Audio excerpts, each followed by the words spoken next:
अली गौहर साहब, ज़रा ये बताइए कि अगर निगरान हुकूमत, जिसका आज तक जितनी जो हुकूमतें आई हैं उनमें सबका काम सिर्फ ये होता है कि उन्होंने इलेक्शन कराना होता है और इलेक्शन करा के उन्होंने साइड लाइन हो जाना होता है, अगर आज वो जॉब्स क्रिएशन की बात कर रहे हैं, अगर आज वो एक्सपोर्ट्स बढ़ाने की बातें कर रहे हैं, अगर आज वो जो है वो आवाम की रिलीफ की बातें कर रहे हैं, तो फिर माज़रत के साथ आपने क्या करना है वैसे? बिस्मिल्लाहिर्रहमानिर्रहीम। देखिए, बात यह है कि बात का तसलसल यहाँ से नहीं शुरू होता। असल में डॉक्टर साहिबा, बात यह है कि इस मुल्क की मईशत को 3.5 साल पहले एक प्लान के ज़रिए जब चंद लोगों को वोट चोरी करके मुसल्लत किया गया था, उस गिरोह का जिक्र करना लाजमी है। उसमें ना सिर्फ चेयरमैन पीटीआई का नाम आता है, बल्कि उसके सहूलतकारों का और उसको लाने वालों के नाम भी आते हैं। ज़ाहिर है, जब उसको मुसल्लत किया गया तो वो पूरा प्रोग्राम ही फ्लॉप हुआ, जिसके साथ मुल्क की मईशत जो है वो बहुत बुरी तरह मुतासर हुई। कौम को तकसीम किया गया, नौजवानों को गुमराह किया गया, और ना सिर्फ ये बल्कि वो सिलसिला चलता चलता फिर 9 मई के वाक़यात तक पहुँचा। आपने देखा कि जिस वक्त पीडीएम की हुकूमत आई या उसमें और दीगर इत्तेहादी भी शामिल थे, उस वक्त पाकिस्तान की मईशत का बेड़ा गर्क हो चुका था।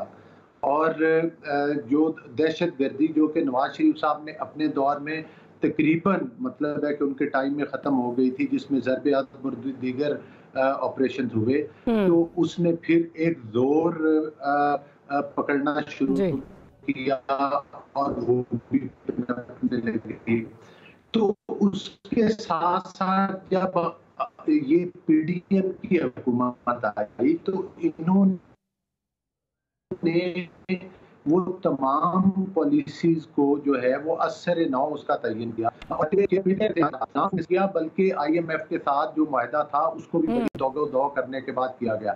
हाँ, इस दौरान ये जरूर हुआ कि लोगों को मुफ्त आटा भी दिया गया, दीगर सहूलियात भी दी गई। लेकिन आपको एक तरफ मैं जरूर तवज्जो दिलाऊंगा कि जब लेजिस्लेशन की गई उसमें कुछ इख्तियारात निगरान हुकूमतों को दिए गए, जिस पर तनकीद भी की गई, और उसकी बुनियादी वजह यही थी कि ये तसलसल टूटने ना पाए उन 3-4 माह में। और जो हम बैनुल अक़वामी एतमाद खो चुके थे, जो खारजा पॉलिसी के ऊपर तनाई का शिकार थे, जो हम IMF का एतमाद खो चुके थे, उन चीजों का तसलसल इस 4 महीने में भी बरकरार रहे। और आपको ये भी याद होगा कि नवाज शरीफ साहब के ऊपर जिस वक्त बड़ी तनकीद की गई और जिन बातों का बहाना बनाकर एक टोले ने उनको हटाया था, जिसमें उन्होंने कहा था कि हमें सबसे पहले अपना घर ठीक करना है। आज हम घर ठीक करने की तरफ बढ़ रहे हैं तो हालात बेहतरी की तरफ जाने लगे। जो लोगों की मायूसियां थी वो उम्मीद की तरफ बढ़ने लगी हैं। तो इंशाअल्लाह ताला जो भी हुकूमत आएगी वोट अवाम ने देना है। अगर हमारी हुकूमत आएगी तो हम इन पॉलिसियों को, जो कि हमने पीडीएम के टाइम में अपनी इत्तेहादी पार्टी के साथ मिलकर शुरू की थी, इस निगरान हुकूमत ने भी वही कंटिन्यू की है, और उसमें मजीद बेहतरी लाने के लिए ये अगली कोई भी आने वाली हुकूमत, जब ये तसलसल 4 से 5 साल तक चलेगा तो मुल्क में इंशाअल्लाह ताला फिर वही 13 से 18 वाले हालात बेहतरी की तरफ जाएंगे। GDP ग्रोथ रेट बढ़ेगा, डॉलर जो उस वक्त 100 रुपए में था, और फिर जिस तरह से जो है वो चेयरमैन पीटीआई के दौर में छलांगे लगाई, चीनी की कीमतें ज्यादा हुई। हाँ, बॉर्डर के हालात, स्मगलिंग की सूरत हाल, ये चैलेंजेस हैं। अगर हम इन पर काबू पा लेते हैं, उसमें तो जाहिर है लॉ एनफोर्समेंट एजेंसी ने अली साहब बड़ी, तो मैं समझता हूँ कि हमारा आने वाला मुस्तकबिल बेहतर हो सकता है, बेहतर होगा। मैंने आपको ना बिल्कुल इंटरप्ट नहीं किया, मैंने कहा आप याद कर लें ताकि आप गिला ना करें, लेकिन बड़ी माजरत के साथ ये वो आटे का जो आपने रिलीफ की बात की, आप ही के पार्टी के सीनियर लीडर शाहिद खान अब्बासी साहब मेरे प्रोग्राम में आके कह चुके हैं कि जी वो 20 अरब की जो है वो करप्शन आटे में हुई। बाकी आप ये बात कर रहे हैं कि पॉलिसीज़ का तसलसल, बड़ी माजरत के साथ कौन सी पॉलिसीज़ का तसलसल? बिजली चोरों के खिलाफ इकदाम तो अब हो रहे हैं, निगरान हुकूमत कर रही है, अगेन जिसका काम इलेक्शन कराना है। वो हुकूमत जिसका काम इलेक्शन कराना है वो चीनी के खिलाफ क्रैकडाउन जो है वो कर रही है, चीनी चोरों के खिलाफ क्रैकडाउन कर रही है। वो हुकूमत जिसका काम अगेन सिर्फ इलेक्शन करा के साइडलाइन हो जाना है, वो डॉलर्स पे क्रैकडाउन कर रही है, आप लोग नहीं कर सके। तो कौन सा तसलसल? लग तो ये रहा है कि तयन जो है वो सिमत का वो कर रहे हैं, और आगे जब कभी भी हुकूमत कोई भी आएगी पता नहीं वो कब आती है, क्योंकि निगरान हुकूमत ने तो 5 साल का जो है वो काकड़ साहब का जो लगा हुआ है, हेडलाइंस भी लगी हुई हैं कि 5 साल का उन्होंने प्लान भी मांग लिया है। तो लग नहीं रहा कि ये हुकूमत कहीं जा रही है। अगेन सवाल वही है कि आपने फिर क्या करना है। अगर वही आके जो है वो बात कर रहे हैं कि हमने एक्सपोर्ट्स भी जो है वो बढ़ानी है, उनका कोई काम नहीं है इससे, वो चीनी के खिलाफ भी क्रैकडाउन कर रहे हैं, वो 5 साल के प्लान भी मांग रहे हैं, तो समझ नहीं आ रही कि फिर आप लोगों ने क्या करना है।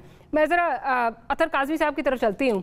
अतर काज़मी साहब, निगरान हुकूमत या निगहबान हुकूमत, again at the expense of repetition, 5 साल का रोड मैप वो मांग चुके हैं, कॉमर्स मिनिस्टर जॉब क्रिएट करने की बात कर रहे हैं, तो लग तो नहीं रहा कि ये निगरान हुकूमत है? जी, मेरे ख्याल में नहीं गई उनके हाथों से। चाह रहे हैं वो ऐड कर दें तो फिर मैं कहता हूँ, अपना जवाब देता हूँ। जी जी जी जी जी, अली साहब क्या कहना चाह रहे हैं? नहीं, मैंने ये कहा है कि जो आपने मेरी बात के बाद सवाल उठाए हैं, जब मेरी बारी आएगी तो मैं उस पर रिप्लाई करूंगा। आपका आदमी साहब का पॉइंट जरूर। जी जी जी अतर साहब, देखें, ये जो निगरान हुकूमत है, ये इंतखाबात करवाने, इनका सिर्फ और सिर्फ मैंडेट इंतखाबात है। ये जब से आए, आज भी मैं देख रहा था 4-5 वजीर बैठे हुए एक प्रेस कॉन्फ्रेंस कर रहे थे और उसमें वो मईशत की बातें कर रहे थे। अच्छी बात है, जरूर करें। इन्होंने कितनी प्रेस कॉन्फ्रेंसेज अभी तक इंतखाबात के हवाले से की हैं कि वो इंतजामात के बताया कि इंतखाबात किस तरह, उस पर वो कहते हैं जी वो तो इलेक्शन कमीशन जब कहेगा हम करवा देंगे। इनको तवज्जो देने की जरूरत है।